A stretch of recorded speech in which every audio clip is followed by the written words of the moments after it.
여기 한국은 전통 산업에서 더 이상 경쟁력이 없을 것이다. 라고 외치는 남성이 있습니다. 그는 CNN 선임국제 특파원이라고 하는데요.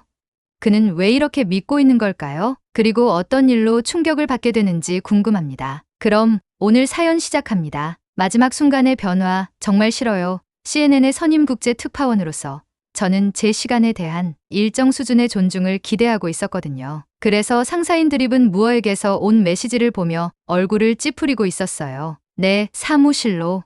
지금 저는 한숨을 쉬며 파란 넥타이를 고쳐매고 뉴욕 사무실 복도를 걸어가고 있었어요. 키보드 두드리는 소리와 전화벨 소리가 책상 줄을 지나는 내내 따라오고 있었죠. 저는 유럽과 중동에서 중요한 이야기들을 다루며 제 경력을 쌓아왔어요. 정말 중요한 이야기들이요. 지금 이게 뭔지는 모르겠지만 그런 이야기는 아닌 것 같았어요. 드리븐의 사무실은 그의 평판처럼 깔끔했어요. 모든 것이 제자리에 있었죠. 제가 들어가자 그의 둥근 안경이 컴퓨터 화면을 반사하고 있었습니다. 앉아, 사이먼. 그가 올려다보지도 않고 말하고 있었어요. 저는 그의 책상 맞은편 의자에 앉아 기다리고 있었죠. 드리븐이 마침내 제 눈을 마주쳤어요. 다음 주에 한국에 가야 해. 한국이요?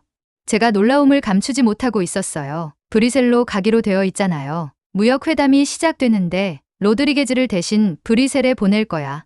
드리븐이 책상 위로 폴더를 밀었어요. 이게 더 중요해? 폴더를 열고 첫 페이지를 훑어보는데 한국 조선업이라는 단어가 눈에 띄었어요. 절 보내서 보트를 다루라고요?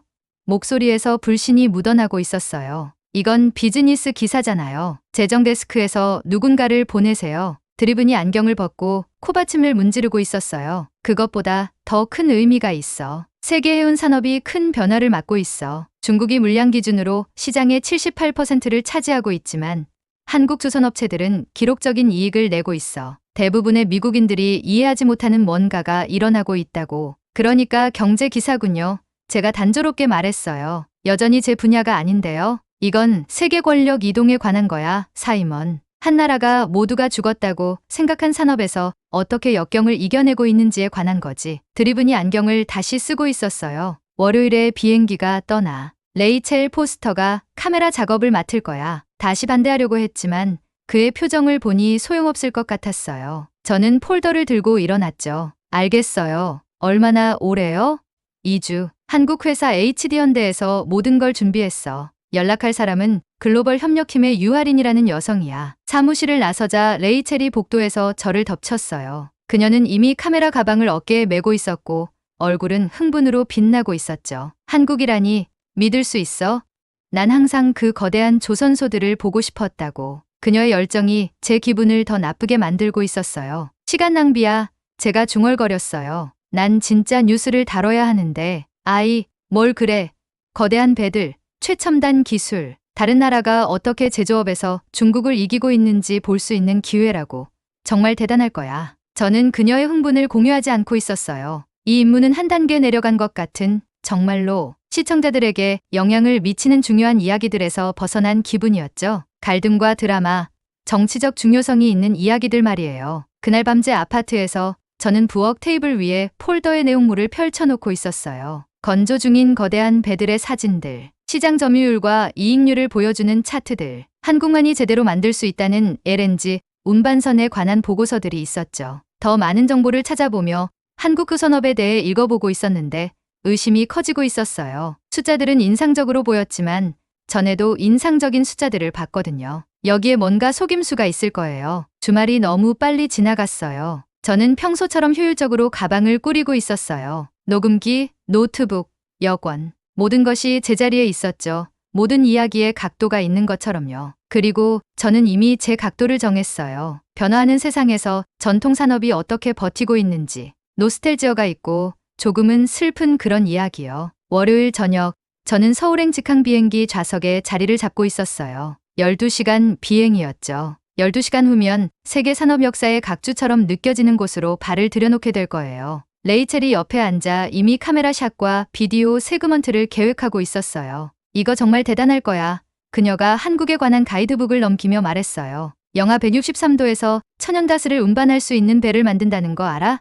그건 남극보다 더 차가운 온도야. 비행기가 이륙하는 동안 저는 창문 쪽으로 고개를 돌려 뉴욕의 불빛이 아래로 사라지는 것을 바라보고 있었어요. 사실 저는 조선업에 대해 거의 아무것도 몰랐어요. 한국에 대해서도 마찬가지였고요. 하지만 저는 가벼운 기사를 알아볼 줄 알았죠. 그리고 제가 얼마나 완전히 틀렸는지는 상상도 못했을 거예요. 인천국제공항을 빠져나오자 따뜻한 공기가 벽처럼 저를 덮치고 있었어요. 아침 7시인데도 습기 때문에 셔츠가 등에 달라붙고 있었죠. 12시간 비행 후에는 샤워와 침대만 생각나고 있었어요. 한 여성이 도착 게이트에서 열정적으로 손을 흔들고 있었어요. 그녀는 제 이름이 적힌 작은 팻말을 들고 있었죠. 사이먼 애블리, 그녀의 검은 단발머리가 우리를 향해 빠르게 걸어오며 흔들리고 있었어요. HD 현대의 유아린이 분명했죠. 한국에 오신 것을 환영합니다. 애블리 씨, 그녀의 미소는 넓고 진심이었어요. 살짝 인사하고 악수를 위해 손을 내밀었죠. 저는 그녀의 강한 악력을 느꼈어요. 그리고 포스터 씨이시죠? 비행은 편안하셨나요? 레이첼은 이미 작은 카메라를 꺼내 공항의 곡선형 천장과 디지털 디스플레이를 촬영하고 있었어요. 이곳 정말 멋져. 그녀가 모든 것을 담기 위해 천천히 돌며 말하고 있었어요. 저는 공손하게 고개만 끄덕였어요. 열정을 보일 만큼 원기가 없었거든요. 하리는 우리를 밖에서 기다리고 있던 세련된 검은색 밴으로 안내했어요. 운전기사가 우리 짐을 맡는 동안 그녀는 일정을 설명하고 있었죠. 오늘은 서울 호텔에서 쉬시고요. 내일은 KTX 고속열차를 타고 저희 주요 조선소가 있는 울산으로 갈 거예요. 그 다음에는 더 많은 조선소가 있는 거제도를 방문할 예정이에요. 도시로 향하는 동안 저는 편안한 좌석의 등을 기대고 있었어요. 피곤함에도 불구하고 모든 것이 얼마나 체계적으로 보이는지 알아차리고 있었죠. 고속도로는 깨끗했어요. 디지털 표지판은 실시간으로 교통 업데이트를 보여주고 있었고요. 심지어 길가의 나무들도 완벽하게 간격을 두고 있는 것 같았어요. 서울이 지평선에 나타났어요. 현대적인 고층 건물들이 아침 햇살 속에서 빛나고 있었고 하늘을 향해 뻗은 곡선 모서리를 가진 고대 궁전 지붕들과 나란히 서 있었어요. 호텔에서 하리는 우리에게 정보 패킷을 건네고 있었어요. 오늘은 쉬세요. 뉴욕에서 오는 시차는 힘들거든요. 내일 아침 7시에 로비에서 만나겠습니다. 제 방은 23층에 있었고 도시와 그 너머의 산들이 보이는 전망을 가지고 있었어요. 긴 샤워 후 저는 하린에게서 받은 서류들을 침대 위에 펼쳐놓고 있었죠. 조선소 지도, 우리가 만날 사람들 목록, HD 현대에 대한 사실 자료들이 있었어요. 한 숫자가 눈에 띄었어요. 한국 교선업체들은 LNG, 운반선의 세계 시장 80%를 차지하고 있었어요. 어떻게 가능한 일일까요? 잠이 들었나 봐요. 깨어났을 때 창밖 하늘은 어두워져 있었거든요. 휴대폰은 저녁 8시 30분을 가리키고 있었어요. 거의 10시간을 잤는데도 배가 고팠죠. 호텔 로비 레스토랑에서 친숙한 얼굴을 발견했어요. 저널리즘 학교에서 알게 된 프리랜서 작가 이단 킴블이었어요. 그는 노트북과 투명한 음료수 한 잔을 앞에 두고 혼자 앉아 있었죠. 사이먼 애블리, 한국에 무슨 일로 왔어? 그가 손짓하며 부르고 있었어요. 저는 그에게 합류하며 완벽한 영어를 구사하는 웨이트리스에게 음식을 주문했어요. 조선업 이야기야. 그녀가 떠난 후 이단에게 말했어요. 아마 중국에 대한 일시적인 무역 우위겠지. 이단이 웃었어요. 숙제를 안 했구나. 그렇지? 한국 조선업은 그냥 살아남는 게 아니라 중국 그 선소에서는 시도조차 할 수 없는 배를 만들고 있다고. 저는 어깨를 으쓱하며 확신이 없었어요. 두고 보자. 다음날 아침 KTX 열차가 정확히 시간에 맞춰 서울역을 빠져나가고 있었어요. 창가 자리에서 도시가 시골로 흐려지는 것을 보고 있었죠. 하리는 저 맞은편에 앉아 레이첼의 끝없는 한국에 관한 질문에 답하고 있었어요. 열차는 위쪽 디지털 디스플레이에 따르면 시속 300km가 넘는 속도에도 불구하고 컵 속의 물이 거의 흔들리지 않을 정도로 부드럽게 움직이고 있었어요. 인상적이라는 생각이 들 수밖에 없었죠. 좋은 열차네요.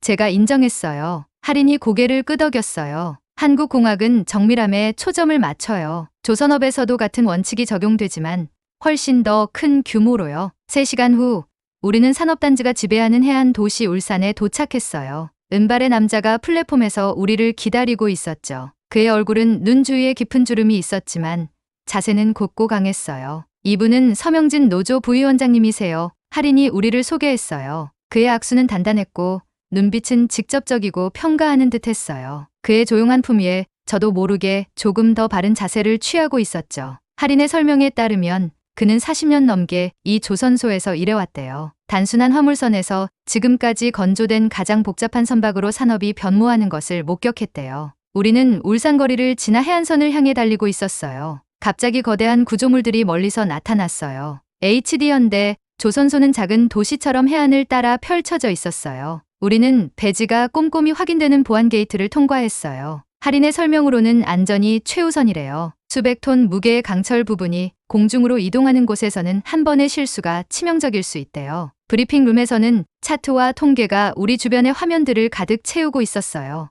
레이첼이 촬영하는 동안 저는 메모를 하고 있었죠. 그 숫자들은 제가 알고 있던 모든 것에 도전하고 있었어요. 후선업체들은 지난달에만 82만 CGT 보정 총톤수의 신규 주문을 받았어요. 중국은 세계 조선 물량의 78%를 차지하고 한국은 9%에 불과해요. 하지만 가치와 이익 면에서는 한국이 시장을 선도하고 LNG 운반선의 경우 한국은 약 80%의 시장 점유율을 보유하고 있어요. 어떻게 가능한 거죠?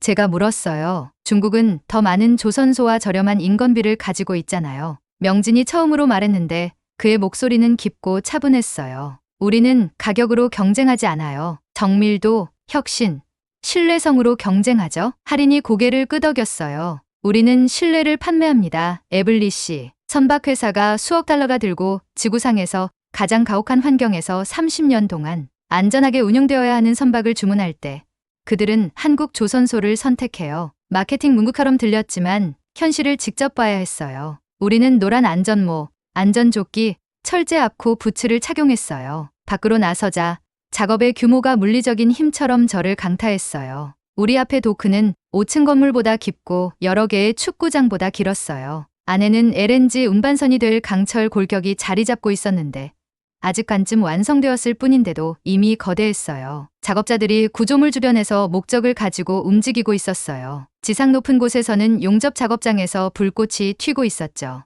거대한 크레인들이 놀라운 우아함으로 강철 부분들을 공중으로 들어올리고 있었어요. 이 배는 영하 163도에서 17만 4천 입방미터의 액화천 연가스를 운반하게 될 거예요. 새로운 목소리가 말했어요. 안전모를 쓴 여성이 다가오고 있었어요. 그녀는 저보다 키가 작았지만 바쁜 조선소를 자신감 있게 걷고 있었죠. 박은솔 해양 프로젝트 엔지니어가 자신을 빠른 악수로 소개한 후 배의 내부를 가리키며 말했어요. 화물 탱크는 그 극단적인 추위를 유지하면서도 취성이 생겨 깨지지 않아야 해요. 이를 가능하게 하는 멤브레인 기술은 수십 년에 걸쳐 완성됐어요. 그녀가 우리를 거대한 구조물에 더 가까이 안내하며 제가 전혀 몰랐던 시스템과 기술을 설명할 때 저는 예상치 못한 감정을 느끼고 있었어요. 이것은 제가 상상했던 죽어가는 산업이 아니었어요. 이것은 제가 전에 본 적 없는 규모의 최첨단 공학이었죠. 정오가 되자 우리는 조선소를 몇 킬로미터나 걸어다니고 있었어요. 밀리미터 단위의 정밀도로 용접하는 로봇들을 봤어요. 디지털 스캐너가 거대한 강철 부분의 미세한 결함을 확인하는 것을 지켜봤고요. 결국에는 거대한 퍼즐처럼 모이게 될 부품들을 작업하는 팀들의 조용한 효율성을 관찰했죠. 작업복과 안전모를 쓴 작업자들로 둘러싸인 카페테리아에서 저는 제 원래 이야기, 각도가 완전히 무너졌다는 것을 깨닫고 있었어요.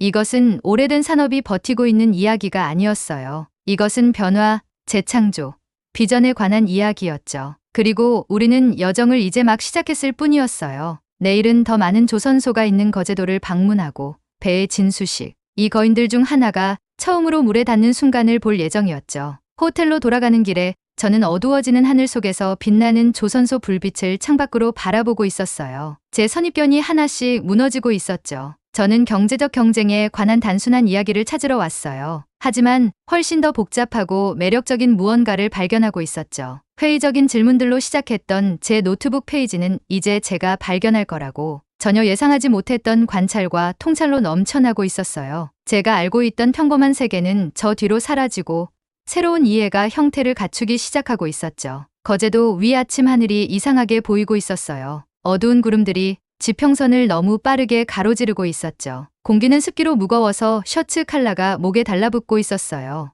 날씨에 뭔가 변화가 일어나고 있었죠. 호텔 로비에 모여 있을 때 핸드폰을 확인했어요. 뉴스 알림은 다가오는 태풍에 대해 경고하고 있었어요. 이미 바깥에서는 바람이 세져서 호텔 진입로를 따라 야자수들을 휘게 하고 있었죠. 오늘 조선소 방문은 취소하나요?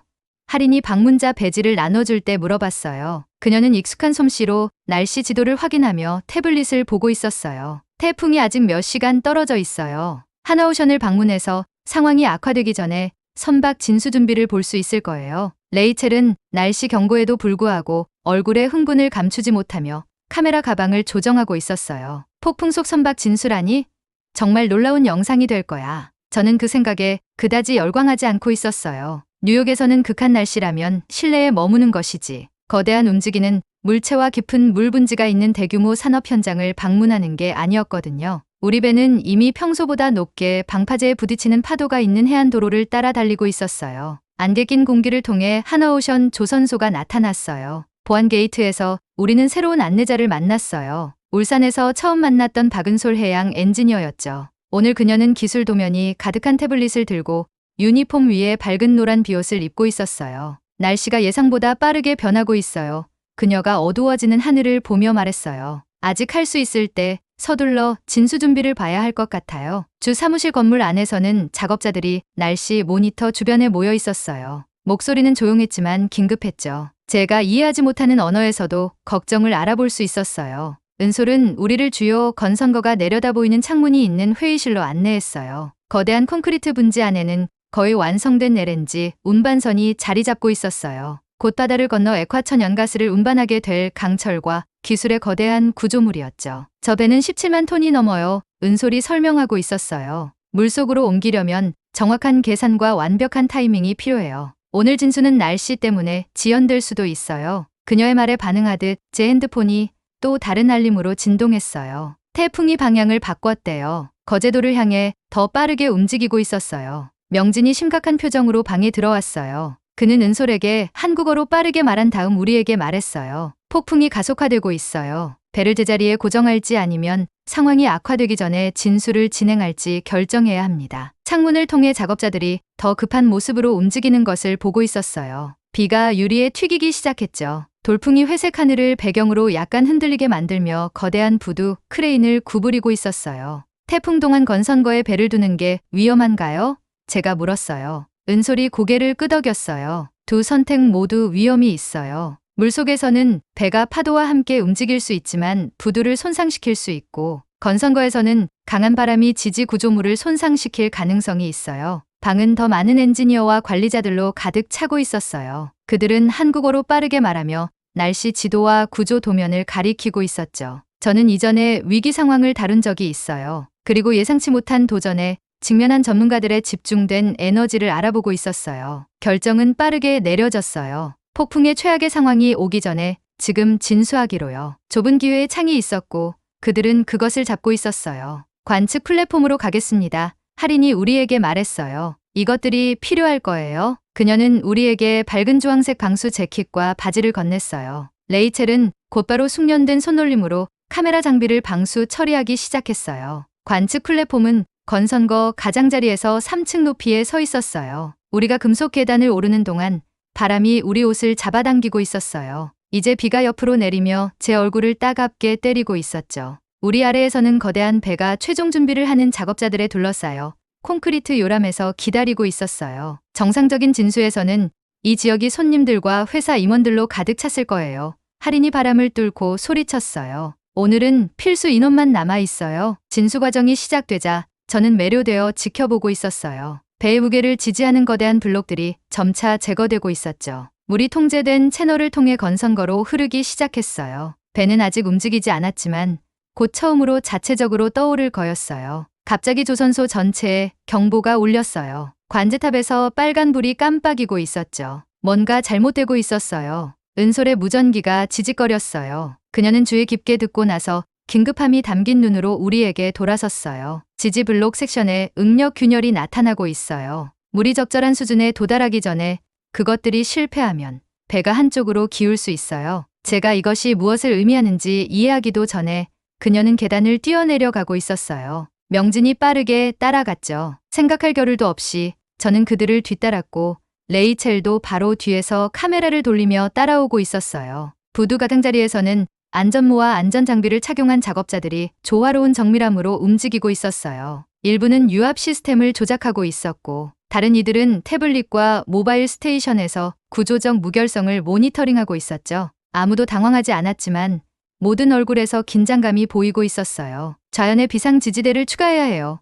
은솔이 태블릿의 도면을 가리키며 설명했어요. 하지만 물이 이미 올라오고 있어요. 안전 하네스를 착용한 작업자들이 부분적으로 침수된 건선거로 내려가는 것을 경이롭게 지켜보고 있었어요. 그들은 무르피피의 물을 헤치며 배의 거대한 선체에 추가 지지 구조물을 위치시키고 있었어요. 비가 더 세차게 내리고 있었어요. 바람이 건물들 사이로 휘몰아치고 있었어요. 그러나 이 남녀 작업자들은 절대적인 집중력으로 계속 작업하고 있었죠. 이게 정상인가요?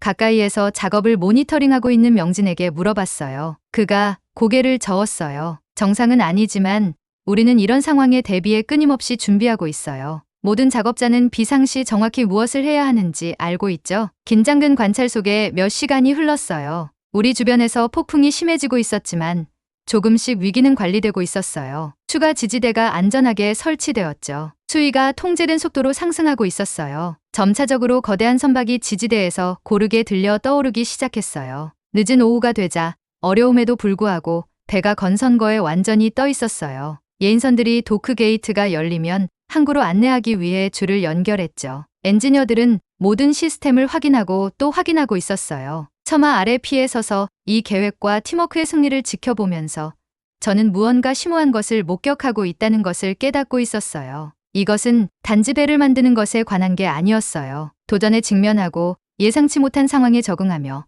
각 사람이 자신의 역할을 완벽하게 수행할 것이라는 신뢰에 관한 것이었죠. 당신 나라에서는 이 진수가 취소되었을까요?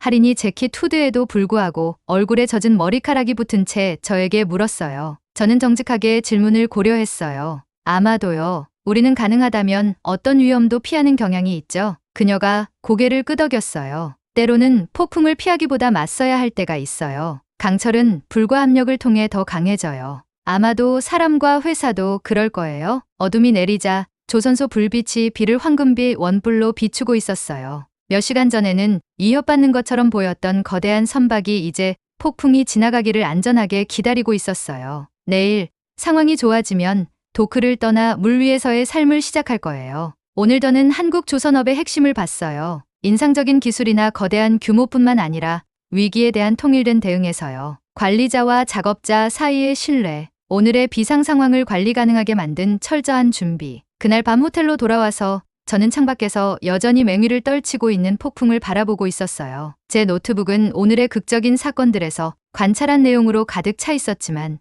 제가 목격한 가장 중요한 것들은 단순한 메모로 담을 수 없었어요. 저는 생존을 위해 고군분투하는 산업을 찾으러 한국에 왔어요. 대신 저는 미래의 비전처럼 느껴지는 무언가를 발견했어요. 정밀공학이 인간의 결단력과 만나고 위기가 기회가 되며 신뢰가 모든 것의 기초를 형성하는 곳으려. 내일 날씨가 개면 우리는 실제로 배가 도크를 떠나 처음으로 바다로 들어가는 모습을 볼 거예요. 하지만 이미 제 이해는 변화했어요. 오늘 폭풍의 시련은 제가 결코 발견할 것이라 예상하지 못했던 진실을 드러냈어요. 아침이 예상치 못한 밝음과 함께 찾아왔어요. 어제 모든 것을 위협했던 폭풍은 지나가고 깨끗하게 씻긴 하늘과 소금 냄새가 나는 공기를 남겨두고 있었어요. 호텔 발코니에 서서 아래 거리에서 떨어진 나뭇가지를 치우는 작업자들을 바라보고 있었어요. 핸드폰에서 할인의 메시지가 울렸어요. 진수 일정이 오전 10시로 조정되었습니다. 차가 1시간 후 도착합니다. 호텔 로비에서 레이첼이 이미 기다리고 있는 것을 발견했어요.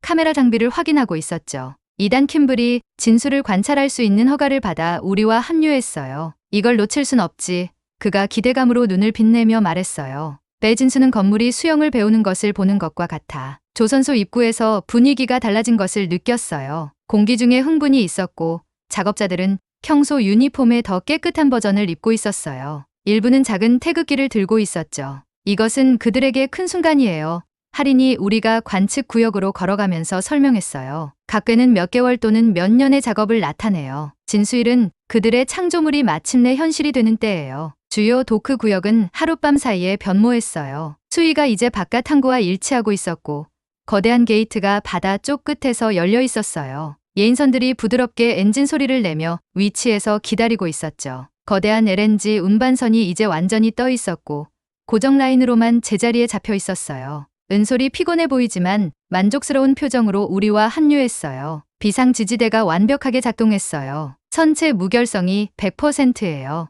모든 시스템 준비 완료. 정확히 오전 10시에 조선소 전체의 일련의 경적 소리가 울렸어요. 의식은 짧은 연설로 시작되었어요. 자부심, 감사, 안전한 항해에 대한 희망이 느껴졌죠. 그리고 바로 그 순간이 왔어요. 고정 라인이 하나씩 풀리고 있었어요. 예인선들이 거대한 배를 열린 바다로 안내하기 시작했죠. 배가 한 인치씩 그 탄생지에서 나오는 동안 저는 숨을 참고 있었어요. 거대한 선체가 놀라운 우아함으로 도크벽을 지나 미끄러지고 있었어요. 가장자리를 따라 있는 작업자들은 존경스러운 침묵 속에서 지켜보고 있었고, 많은 이들이 휴대폰으로 사진을 찍고 있었어요. 배가 열린 바다에 도달하자 햇살이 새로 칠해진 표면에 닿고 있었어요. 그리고 마지막 경적 소리가 길고 깊고 강력하게 울렸어요. 배는 자체 경적으로 응답했는데 그 소리는 가슴으로 느껴지고 있었어요. 주변에서 박수가 터졌어요. 일부 작업자들이 환호하고 있었고 다른 이들은 눈에서 눈물을 닦고 있었어요. 첫 항해가 시작되었죠. 나중에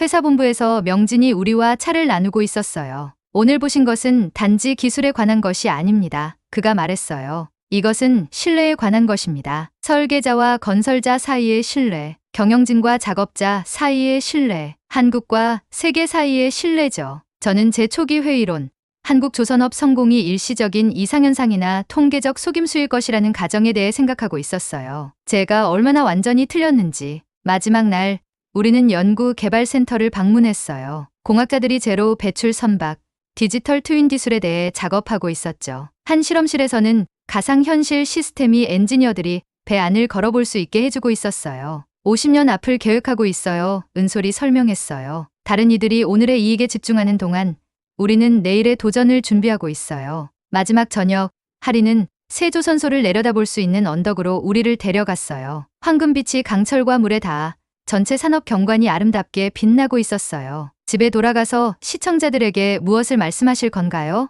그녀가 물었어요. 산업적 리더십은 역사나 군사력에 의해 보장되지 않는다고 말할 겁니다. 제가 답했어요. 한국이 단지 조선업을 보존한 것이 아니라 완전히 재창조했다고 말할 거예요. 할인이 미소 지었어요. 들어줄까요? 일부는 그럴 거예요. 제가 회의론자에서 지지자로 변한 저 자신의 변화를 생각하며 말했어요. 집으로 가는 비행기에서 저는 노트북을 열어 글을 쓰기 시작했어요. 한국은 준비, 비전, 신뢰를 통해 위기를 기회로 변화시켰습니다. 그들의 조선업은 과거의 유물이 아니라 미래를 위한 청사진입니다. 몇 시간 후 뉴욕이 지평선에 나타났을 때 저는 제가 평범한 세계로 돌아왔지만 이제 그것을 떠났던 사람과 같지 않다는 것을 깨달았어요. 한국 조선업을 통한 여정은 제가 가져왔던 모든 다정을 볼 수 있는 새로운 렌즈를 저에게 주었어요. 2주 전 뉴욕을 떠났던 회의적인 기자는 변화된 관점과 함께 돌아오고 있었어요. 영웅의 여정이 완성되었지만 이야기는 이제 막 시작되고 있었죠.